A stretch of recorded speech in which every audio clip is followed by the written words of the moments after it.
عزیز طلباء و طالبات اب کلاس 11 السلام علیکم۔ آج کا ہمارا دوسرا لیسن ہے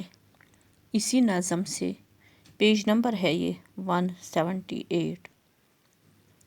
تو لیسن کا پہلا والا شعر جو ہم تشریح کرنے جا رہے ہیں یوں ہے: یہ اس کا اور وہ اس کا بیاں کر کے کوئی عیب، یہ اس کا اور وہ اس کا بیاں کر کے کوئی عیب،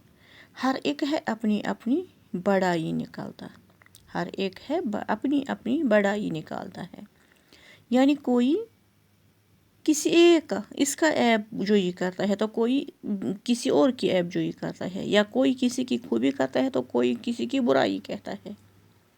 اصل مقصد ہوتا ہے ہر ایک کا، ہر ایک ہے اصل مقصد ہوتا ہے ان کی یہ اچھا یا برائی کرنے کا کہ اپنی بڑائی بیان کرنا، اپنی خوبی بیان کرنا، اپنی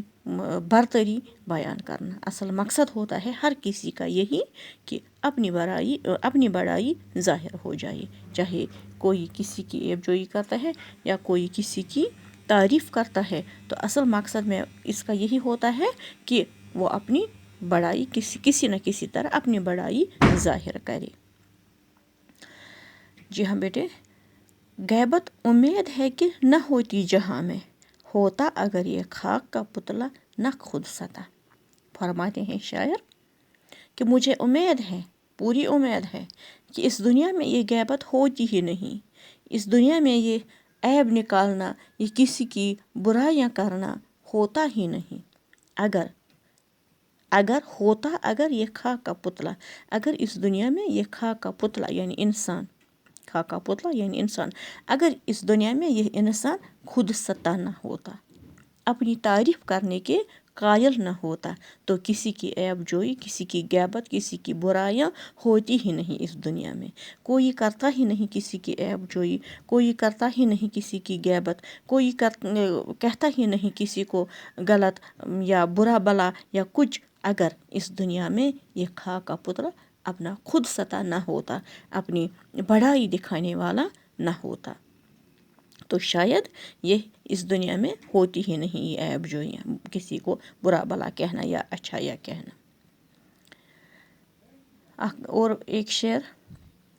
حالی جو پترے کھول رہے ہیں جہاں کے، شاید کہ اس سے آپ کا ہوگا یہ مدعا۔ اس شعر میں شاعر اپنے آپ سے مخاطب ہو کر فرماتے ہیں اے حالی جو پترے کھول رہے ہیں جہاں میں، اے حالی جو کچھ یہ لوگ اس دنیا میں دستاویزات کھول رہے ہیں، پترے کھول رہے ہیں، بہت سارے کاغذات کھول رہے ہیں، یعنی تعریفیں کرتے ہیں یا برائیاں کہتے ہیں، شاید کہ اس سے آپ کا ہوگا یہ مدعا، شاید اس سب کا یہ دستاویزات کھولنے کا، یہ سب کچھ کہنے بولنے کا شاید ایک ہی مدعا ہوتا ہے ہر کسی کا، کہ اس سے آپ کا ہوگا یہ ہر کسی انسان کا، یعنی آپ کا معنی ہے یہاں پہ اپنے آپ سے مخاطب ہو کر آپ کا، یعنی انسان کا مقصد ہوتا ہے، اس سب کا مقصد ہوتا ہے، مدعا ہوتا ہے کیا؟ یعنی کہ لاکھ پردوں میں کوئی چھپا یہ عیب، اپنی نظر سے رہ نہیں سکتا کوئی چھپا، کہ کوئی اس دنیا میں کتنی ہی کوشش کر لے اپنے عیب چھپانے کی، لاکھوں پردوں میں اپنے عیب چھپانے کی کوشش کرتا ہے کوئی، یعنی کہ لاکھ پردوں میں کوئی چھپائے، کوئی لاکھ پردوں میں اگر اپنے عیب چھپانے کی کوشش کرتا ہے، لیکن پھر بھی اپنی نظر سے نہیں رہ سکتا کوئی چھپا، اپنی نظروں میں تو رہتا ہے اس کے یہ عیب، اپنی نظروں سے چھپے نہیں ہوتے ہیں ان کے یہ عیب، اپنی نظروں میں تو ظاہر ہوتے ہیں ان کے یہ، اگر دوسروں کے نظروں میں یہ لاکھوں پردوں میں چھپانے کی کوشش کرتے ہیں تو لیکن ان کی اپنی نظروں میں یہ عیب آیا ہوتے ہیں، تو جب اپنی نظروں میں کوئی عیب آیا ہو، کوئی چیز آیا ہو، تو یہ خود بخود دوسروں کی نظروں میں بھی آیا ہوتا ہے، یہ چھپتا نہیں ہے کسی بھی طرح، کسی بھی کوشش سے یہ کہ کوئی عیب چھپتا ہی نہیں ہے۔ ہاں بیٹے، آخری والا شعر: القصہ جس کو دیکھی جاہل ہو یا حکیم، آزار میں خودی کے ہے بیچارہ مبتلا۔ القصہ یعنی الغرض، مختصراً جس کو بھی اس دنیا میں آپ دیکھو گے، چاہے کوئی جاہل ہو یا عاقل ہو یا حکیم ہو، کوئی بھی اس دنیا میں آزار میں خودی کے ہے بیچارہ. سب لوگ اس دنیا میں خودی کے آزار میں،